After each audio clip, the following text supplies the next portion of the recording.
A dangerous man with weapons, and those were the words our HOA president screamed into the phone when she called emergency services. A broken bar about my son. And what was he really doing? Simply carrying his guitar case from his car to our front door. She was so convinced he posed a threat that she stayed hidden behind her curtains while dialing. The truth? My 19-year-old son had just come back home after college. But when the sheriff showed up and saw my wife, he froze. Not a single word, just stunned silence. What followed would change everything. The HOA president had absolutely no clue who my wife really was. What happened after that was so satisfying it spread like wildfire through our entire county. Let me take you back to how this chaos even began. It all started when Jake's battered Honda Civic pulled into the driveway, the engine making unsettling noises like it was 1 mile away from giving up completely. I was working from home, trying to fix a piece of code that had been wrecking my nerves for days,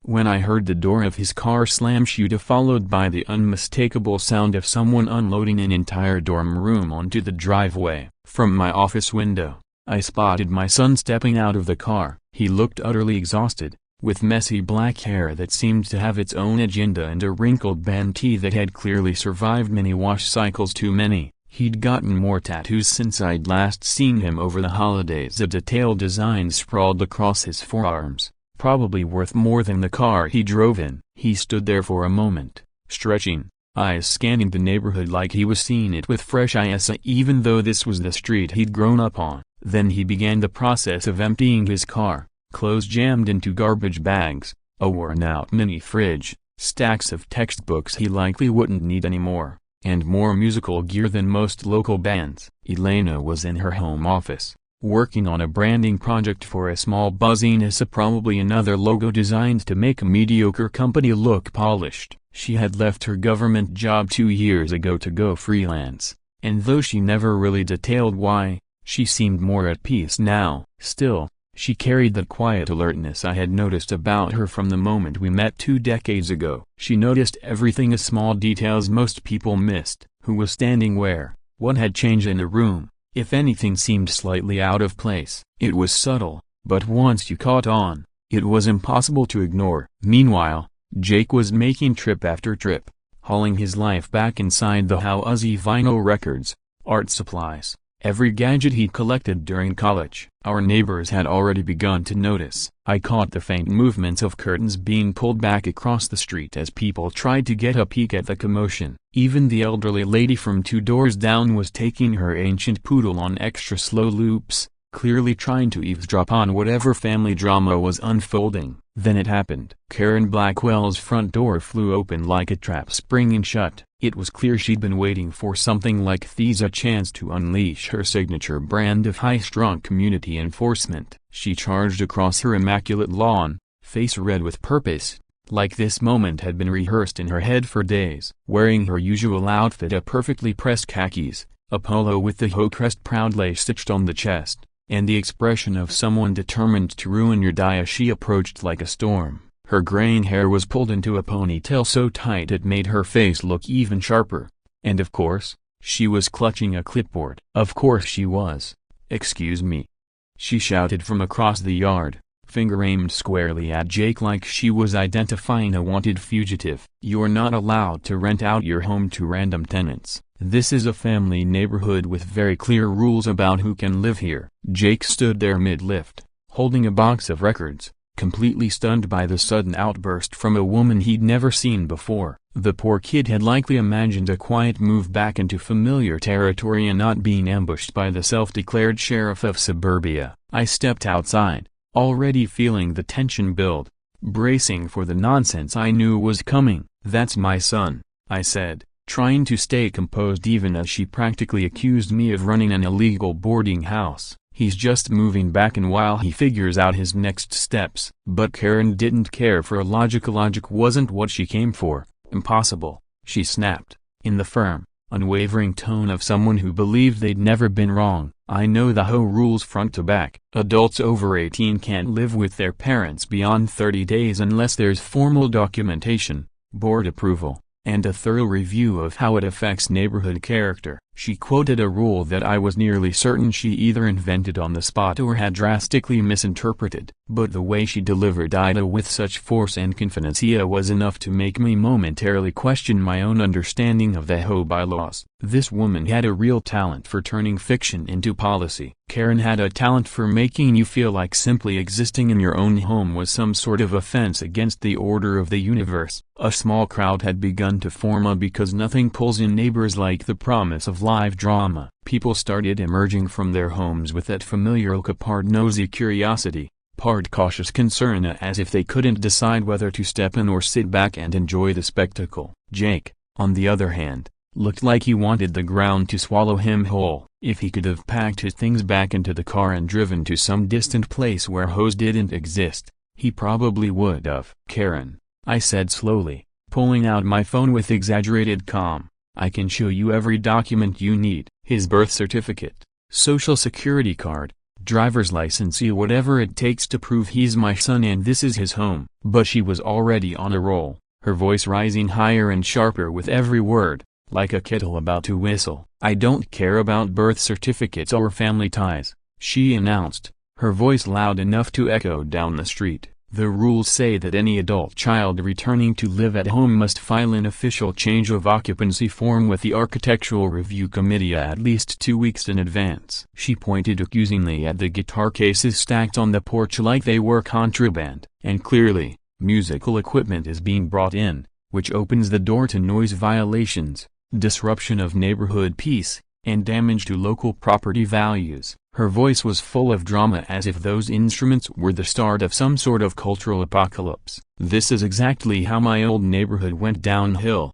she continued. "Young people coming in with no oversight, bringing chaos and ignoring all standards of civility." The way she said young people made it sound like Jake was a ticking time bomb rather than a tired college kid trying to come home. "I lost $30,000 in home value because of people doing whatever they pleased," she ranted. Her tone had reached such a pitch that dogs from several yards over had started barking. "I won't let that happen here." And then, Elena stepped onto the porch and the entire mood shifted. My wife appeared with the kind of calm that I'd come to recognize over the years, not the laid-back, carefree kind, but the steady, composed calm of someone who always knew exactly what was going on and what needed to be done. It was in the way she stood, her shoulders back, spine straight, like someone trained in discipline. She looked at the unfolding situation with quiet intensity, assessing it like a scene from a crisis response manual. Her eyes scanned Karen's confrontational posture,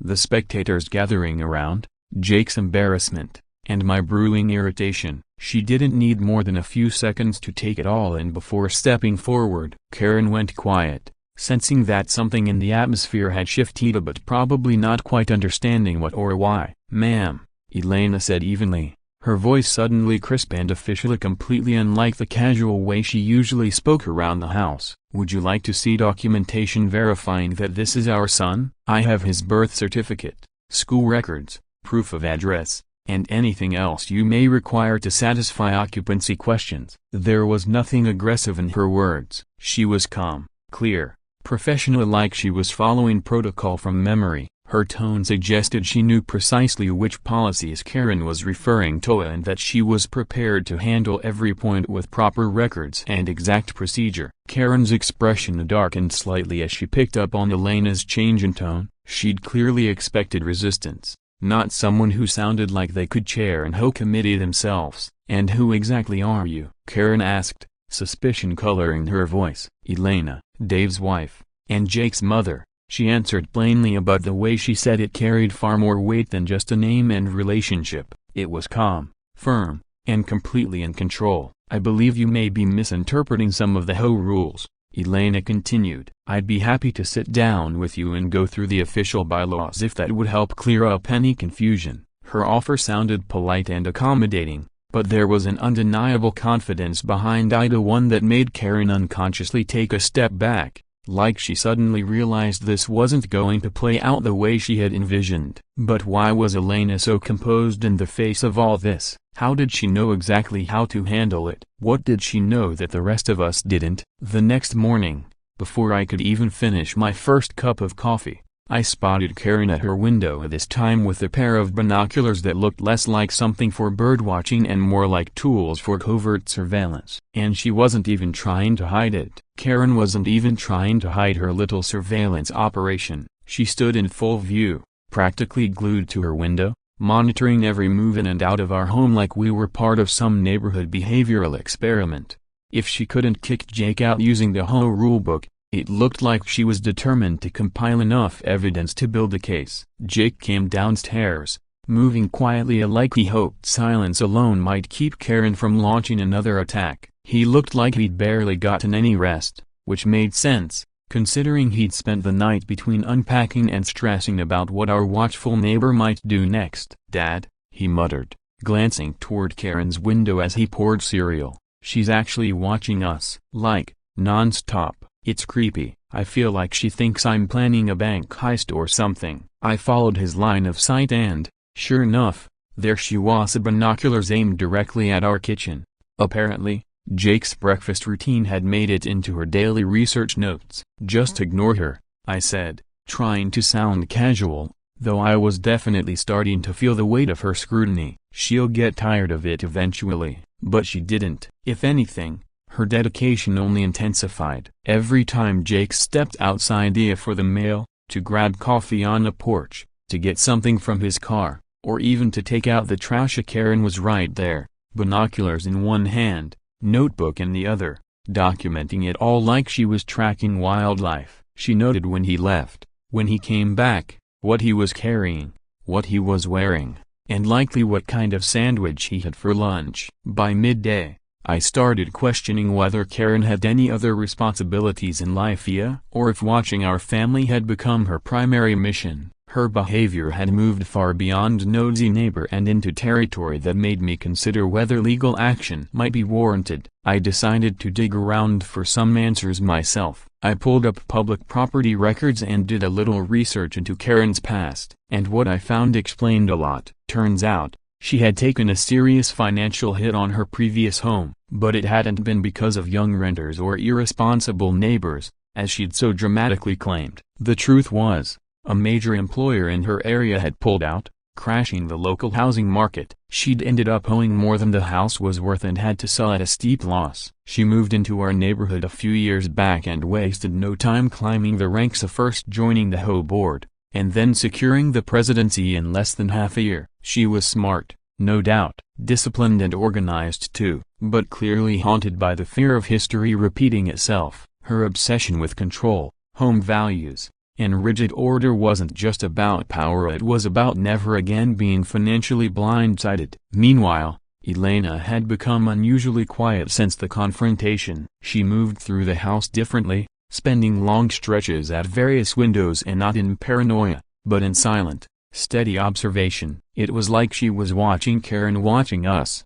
running her own quiet counter-surveillance. There was something predatory in her stillness, and not aggressive, but precise and calculating. She seemed to be reading Karen's behavior like a chessboard, studying her rhythm, learning her weak spots, preparing a broken bar for something. When I asked her what she was doing, she just said, "Keeping an eye on things," with a tone that suggested she was already several moves ahead. That afternoon, Jake decided to play guitar in the garage, partly for the peace it brought him, and partly because it was something normal, something that wasn't a violation of anything, no matter how badly Karen wanted it to be. He set up with his acoustic guitar and a small amp and played soft, easy folk songs that drifted gently through the open garage. The volume was low, barely louder than casual conversation. Honestly, it was kind of nice. His music blended into the background like the soundtrack of a relaxed summer afternoon. But it didn't take long before a patrol car pulled up to the curb. A young officer stepped out, looking like he'd rather be anywhere else. When I opened the door, he gave a small apologetic smile. "Sorry to bother you," he said. "We got a complaint about loud music coming from this house." I pointed toward the garage where Jake was gently strumming a folk classic, barely loud enough to reach the sidewalk. "That?" I asked, incredulous. The officer winced, then threw a quick glance toward Karen's place. His expression said it all. He already knew what was going on. "Yeah, broken bar, I get it," he said under his breath. "Between you and me, This is the fourth call we've gotten from it. This is the fourth complaint we've had from this neighborhood just this week," the officer said, his voice low with frustration. Every one of them turned out to be nothing just regular people doing normal things. Someone clearly has it out for you, and frankly, they're wasting a lot of our time with this nonsense. Just then, Elena stepped into the doorway behind me and instantly, I saw the shift in the officer's demeanor. He straightened noticeably, his posture snapping into formal shape. His tone changed to a more respectful, more careful, like he'd suddenly realized he was speaking to someone with authority or insider knowledge. He started using phrases like, "Yes, ma'am, and thank you for your cooperation," the kind of courteous language officers usually reserved for superiors or people with government credentials. And Elena? She handled it all with poise, easy, asking relevant questions, offering the right documents, and speaking in a way that suggested she'd been in these situations before. Many times before, when the officer left, muttering about how pointless the whole thing had been, I found myself seriously wondering about Elena's past. She'd always described her previous work as administrative for the county, but based on how every officer we encountered seemed to immediately recognize her as someone to take seriously, I was beginning to suspect there was more to the story. Then Karen cranked up the harassment another notch. First came a complaint about Jake's car being parked allegedly at 2 inches over some phantom property line Karen had apparently measured with a ruler. Then she claimed our lawn was too long, despite the fact that it was clearly well within acceptable standards. A day later, she reported Jake as a suspicious person for the crime of sitting on our own front porch in a college t-shirt, reading a novel, and drinking his morning coffee. Each of these complaints brought officers back to our door, and each time Elena dealt with them with the same composed professionalism. And each time, I watched as those officers quickly deferred to her with the kind of respect that hinted at something deeper in her past, something I still couldn't quite put my finger on. Jake, however, was starting to unravel under the weight of it all. One evening, after yet another visit from officers who clearly knew they were being used as tools in Karen's vendetta, he slumped down at the kitchen table and sighed. "Maybe I should just go," he said quietly. "This is ridiculous. I'm not doing anything wrong, but she's making it impossible to live here. Maybe it'd be better if I left." Elena didn't even glance up from her laptop where she appeared to be working on an intricate spreadsheet or possibly a database, but her tone shut the conversation down before it could begin. "You're not going anywhere," she said firmly, "and you've done absolutely nothing wrong. People like her need to learn that abusing emergency services and harassing others comes with consequences." The way she said consequences wasn't casual, it carried the weight of strategy, of planning, of intent. I got the unmistakable sense that she was already working on something behind the scenes, something that neither Jake nor I had been fully looped in on. Later that night, while Jake retreated to his room and played guitar through headphones, worried that even the softest notes might trigger another complaint, I sat down with my laptop and decided to dig a little deeper. I'd never really questioned Elena's explanation about her career before. She'd always said she worked in regulatory administration for the county, processing permits, reviewing paperwork, dealing with bureaucratic red tape. Boring, frustrating stuff, she'd said. But the way she had handled Karen, the police, and each escalation with exacting common legal precision, it didn't add up. Her knowledge of local codes, law enforcement response procedures, and how to navigate official channels wasn't just detailed, it was current. So I did what any curious husband would do when he starts to suspect his wife might have a far more complex past than he realized. I started searching public records, county employee directories, old news articles, and what I found made me sit back in my chair, blinking in disbelief. Suddenly, everything made sense: why the officers showed deference, why Elena was so comfortable dealing with tension and confrontation, why she spoke with such clarity when referencing laws and protocols. Whatever Karen thought she was dealing with, she was about to find out she had completely underestimated the woman on the other side of the street. By the end of the week, Karen had elevated her amateur surveillance into what looked like a full-blown professional operation. It seemed like watching our house had become her full-time job. She had upgraded from simple binoculars to high-powered optics, a serious gear that wouldn't be out of place in a birdwatcher's toolkit or a private investigator's arsenal. A sturdy tripod now sat parked in front of her bay window, perfectly positioned to give her a continuous line of sight straight into our home. Karen's notebook had evolved into something far more elaborate, a color-coded binder with sections, tabs, and what looked like a detailed tracking system. If she was going to be obsessive, she was going to do it with ruthless efficiency. She begun logging Jake's daily routine with the precision of a personal assistant, to everything from the time he brushed his teeth to the number of trips he made to the mailbox. It might have been almost impressive, if it hadn't been so deeply invasive and unhinged. Jake had started keeping every curtain closed, refusing to step into the front yard at all. He'd essentially turned into a voluntary prisoner in his own home. All because one woman with too many issues and too much free time had decided that his mere existence was a threat to community values. "This is seriously messing with me," he admitted one morning, sipping his coffee in the dim light of the kitchen. "I feel like I'm living in some surveillance dystopia. Everything I do is being tracked like I'm some kind of suspect." He told me that the day before, he took out the trash and watched as Karen literally timed how long he was outside, recording it in her binder. "Who does that?" Elena had started running what she referred to half-jokingly as an observation protocol. She would quietly rotate between different windows throughout the day, watching Karen watch us, creating what had become a ridiculous and recursive surveillance loop. At this point, it wouldn't have surprised me if satellites had picked up on it. "She's escalating," Elena remarked, her voice clinical, as though assessing a behavioral case study. This kind of obsessive tracking usually signals a build-up toward some sort of direct confrontation, probably public, possibly dramatic. The precision of her psychological assessment was unsettling and far too accurate. It was becoming obvious that she wasn't just guessing. Elena had experience analyzing people like Karen, and whatever that experience was, it certainly hadn't come from pushing county paperwork. That confrontation finally arrived when Jake decided to clean and reorganize all of his music gear.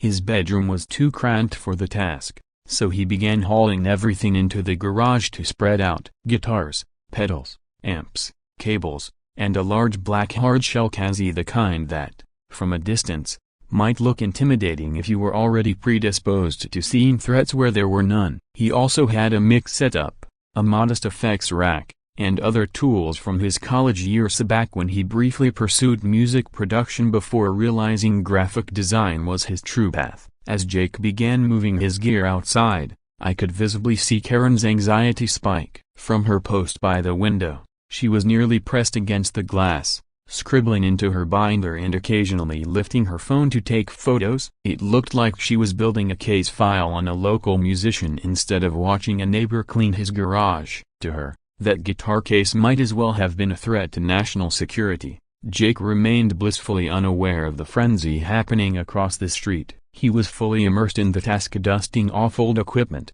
entangling cables, reorganizing his space, his headphones in, a classic rock playlist running in the background at a volume you'd have to be inside the garage to hear. For the first time since he'd moved back, he looked relaxed. He was doing something he loved, in his own home, bothering no one. The sad irony, of course, was that this quiet, harmless activity was now being interpreted by Karen as some form of criminal intent, because in her mind, anything involving young adults and equipment was cause for alarm. From my office, I kept glancing out to monitor things casually when a sound cut through the air that made my stomach clench. Sirens. I initially assumed they were heading to a real emergency somewhere else, a traffic collision, a medical call, something urgent but unrelated, but the sirens kept getting louder. Closer. I looked again, and this time, I saw two patrol vehicles turning onto our street, lights flashing, their urgency unmistakable. For a second,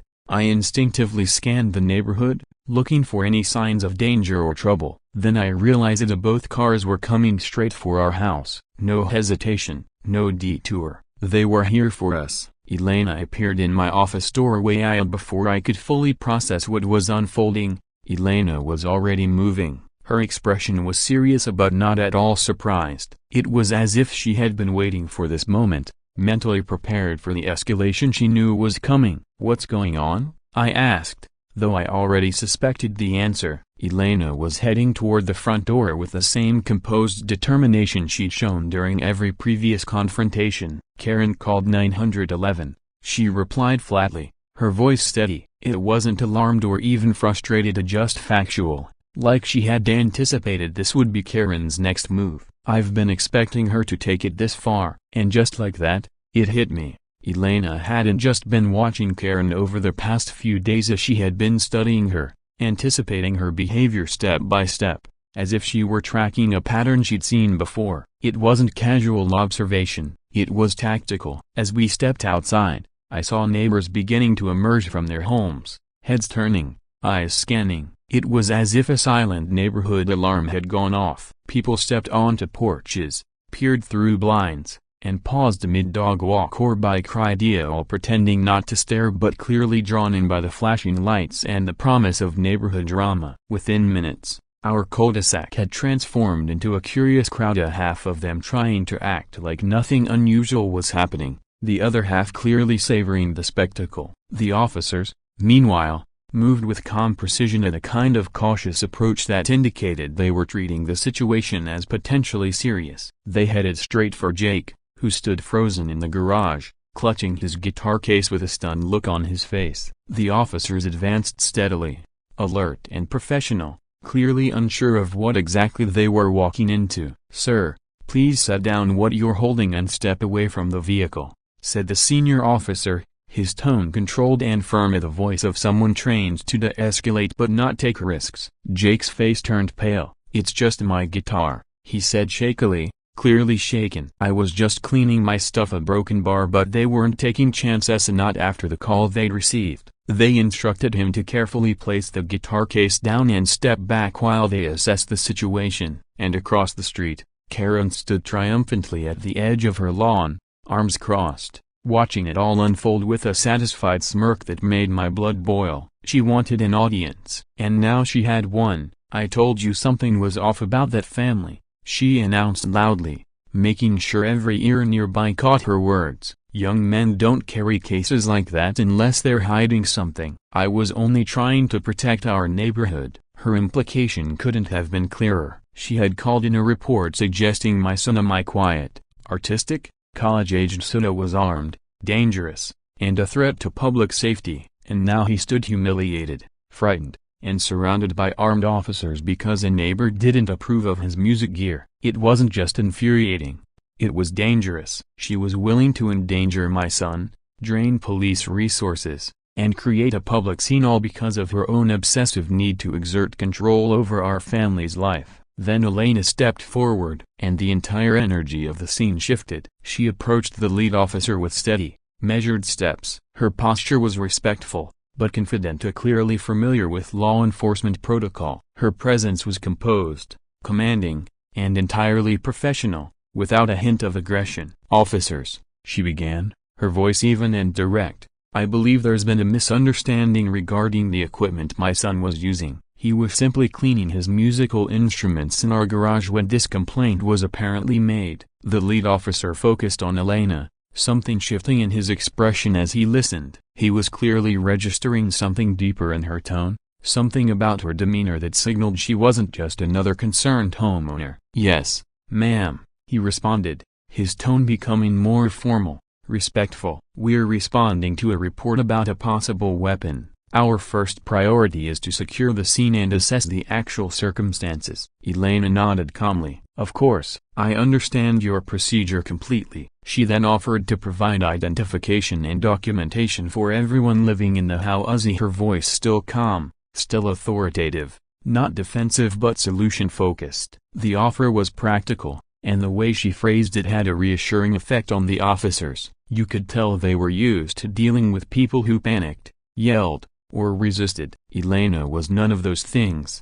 She spoke their language. As Elena continued the discussion with the officers, I noticed another vehicle pulling up to the curb. But this wasn't a standard patrol car. It was a county sheriff's SUV, officially marked and unmistakably higher in rank. Whoever was in that vehicle wasn't just here to observe. They had come to take control of the situation personally. But the real shock? It hadn't arrived yet. When the sheriff stepped out of his SUV and caught sight of Elena, You could almost feel the shift in the air. He was the kind of officer who didn't need to bark commands to earn respect, probably in his 50s, with steel gray hair and the calm, assured demeanor of someone who'd weathered every kind of suburban emergency imaginable. He scanned the scene with professional efficiency of patrol cars, neighbors with cell phones, Jake standing beside his guitar case, and Karen stationed at her lawn's edge like she was waiting to be crowned neighborhood hero. But then he saw Elena, and everything changed. His eyes widened slightly, his posture straightened, and he walked toward her with a focused determination that left no doubt. This was no ordinary interaction. He stopped just a few feet from her, studying her face like he was confirming something he hadn't expected but was pleased to see. "Elena Martinez," he said, his voice carrying a tone of respectful recognition. That was when Karen's expression began to crumble. "I had no idea you lived out here," the sheriff added. Elena gave a polite nod, replying with casual ease, "Hey, Rodriguez, long time no see." The familiarity in her tone sent a ripple of confusion through the crowd. Murmurs spread as people looked between Elena and the sheriff, suddenly re-evaluating everything they thought they knew. Karen, meanwhile, was visibly unraveling, her smugness replaced by confusion, then dawning horror. "You two know each other?" one of the officers asked, his eyebrows raised. Sheriff Rodriguez nodded, his gaze never leaving Elena. "Used to be one of my best officers," he said, loud enough for everyone nearby to hear. "She cracked the Johnson kidnapping case, one our whole department had nearly given up on, and she was key to cleaning up the drug activity around 5th Street. One of the most capable officers I've ever had the honor of working with." The impact was immediate. Every phone that had been aimed at the patrol cars now swiveled toward Elena. Neighbors who had been treating this like HOA drama now realized they were witnessing something far bigger. Karen's entire demeanor collapsed. The once proud enforcer of neighborhood order now looked like she'd been hit by a truck. Her face cycled through shades of pale and crimson, her mouth working soundlessly as she struggled to process the fact that her target wasn't just another homeowner but a decorated former police officer. Her infamous binder slipped from her hands, papers fluttering across her yard like a white flag of surrender. "She's a police officer," Karen finally managed, her voice barely audible. "Former officer," Rodriguez corrected. "Elena retired a few years ago to spend more time with her family." Then his tone shifted, sharpened with the weight of accountability. "Ma'am, I need to ask you directly, did you call in a report about a possible weapon, knowing full well that this young man was organizing musical equipment in his garage?" Karen froze. The sheriff's question hit her like a hammer blow. Her eyes widened as she scrambled for excuses. "I didn't know she was," she stammered. "I mean, I thought it looked suspicious. I was just trying to protect the neighborhood." But no one was buying. Not Rodriguez, not the officers, and certainly not the neighbors who had watched her spiral into obsession for weeks. "Filing false police reports is a serious offense," the sheriff said, his voice low and firm, "and it puts people's lives at risk." "But filing false reports against a decorated former officer and her family?" Sheriff Rodriguez continued,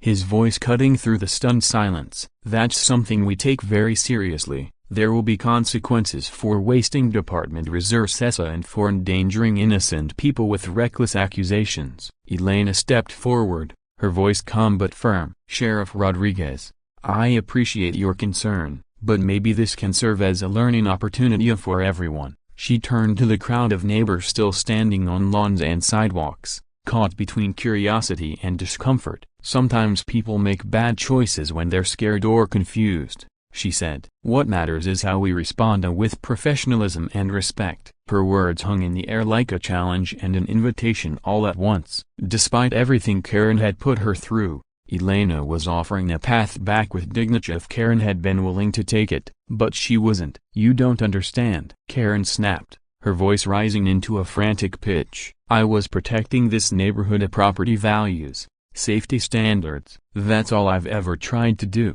Her tone turned shrill, desperate. "I lost 30 grand on my last house because people didn't follow the rules. I wasn't going to let that happen again." The crowd began to shift uncomfortably. Some parents subtly guided their children away. Others exchanged looks quiet, knowing only like they were seeing Karen clearly for the first time. Within 48 hours, An emergency home meeting was called. It was unlike any HOA gathering the neighborhood had ever seen. Normally, a half-dozen people showed up. This time, over 30 residents packed the small community center, some bringing folding chairs from home just to find a seat. Mrs. Williams, the quiet vice president who had patiently served under Karen for 2 years, took the lead.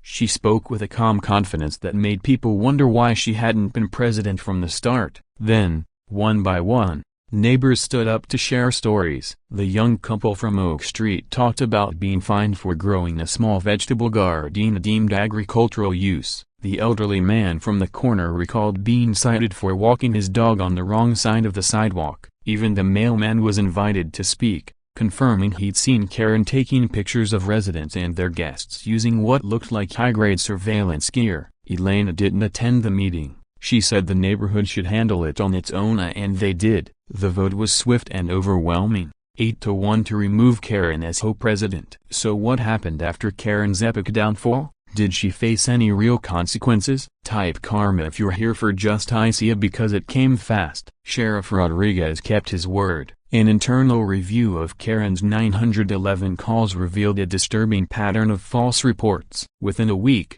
she was issued an official warning. Any further abuse of emergency services would result in criminal charges. An officer delivered the warning personally and made it crystal clear. The department had more important things to do than respond to phantom complaints about a teenager with a guitar. Meanwhile, the new HOA leadership launched an audit of Karen's tenure. What they found shocked even her former supporters. She had been creatively interpreting HOA rules, rewriting violations to target people she simply didn't like. Her 3-year reign of control and intimidation ended in disgrace. And the neighborhood? It began healing almost immediately. Jake started playing his guitar on the front porch in the evenings again. But this time, instead of complaints, neighbors asked for requests. An elderly woman down the block brought over cookies. She apologized for staying quiet during Karen's campaign of harassment. "I was afraid she'd come after my family next," she admitted. "But the way your wife handled all of this,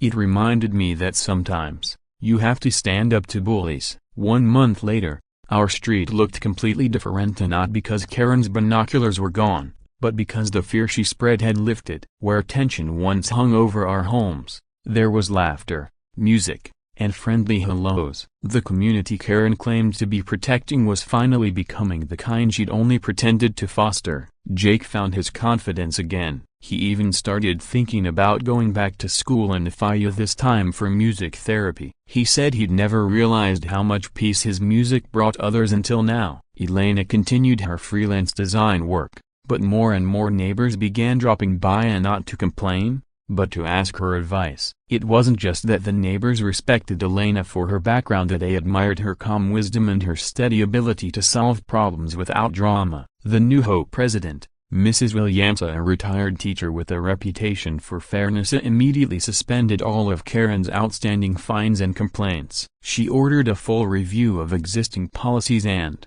for the first time, implemented a process for community input on rule changes. An official appeals system was introduced for residents who felt they'd been unfairly targeted. The irony wasn't lost on anyone. Karen's obsessive need for control had, in the end, brought out the best in everyone else. And the punchline, property value was Karen's favorite talking point, actually went up after her removal. Real estate agents even began recommending the neighborhood as a shining example of what an HOA should be: welcoming, fair, and drama-free. 2 months later, Karen quietly sold her house and disappeared. She was replaced by a young, energetic family with twin toddlers who instantly became the most beloved residents on the block. Their laughter filled the cul-de-sac, their sidewalk chalk art appeared on every driveway, and nobody asked where Karen had gone. That summer, at the neighborhood barbecue, Elena finally opened up. She stood with a paper plate in hand,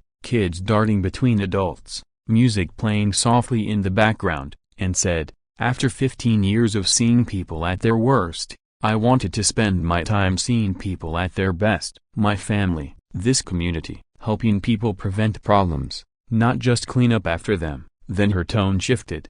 She spoke about the Johnson kidnapping case Sheriff Rodriguez had mentioned. She was 6 years old, missing for 3 days. Her parents were barely holding on. The media camped outside their house. No leads. She paused, her eyes on a group of kids laughing on the lawn. I followed tip after tip. Every one of them went nowhere. 72 hours without sleep. Then I noticed something in surveillance footage, something 3 other detectives had missed. She looked down for a moment. We found her, alive, but just barely. That case, she said, taught her that what everyone else considers minor and unimportant can matter, that attention to detail can save lives. As she continued, Elena explained how police work had changed over the years. When I started, community policing meant knowing your neighbors, understanding the stories behind each door. By the end, it was all numbers, response times, incident counts, paperwork. I got tired of responding to things I knew could have been prevented. She gestured around at the barbecue, the food tables,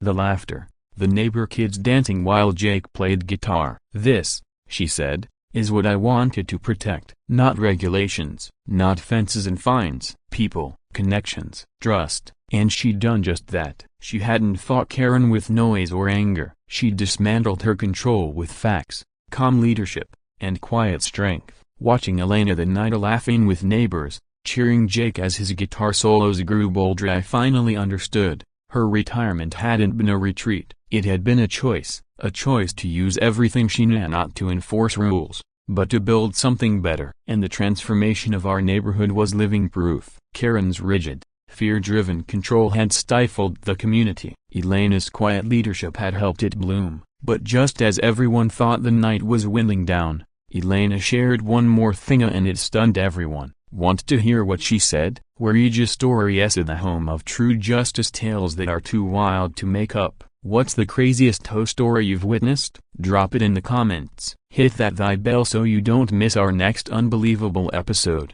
Because here at HOA Stories, real people are wilder than fiction.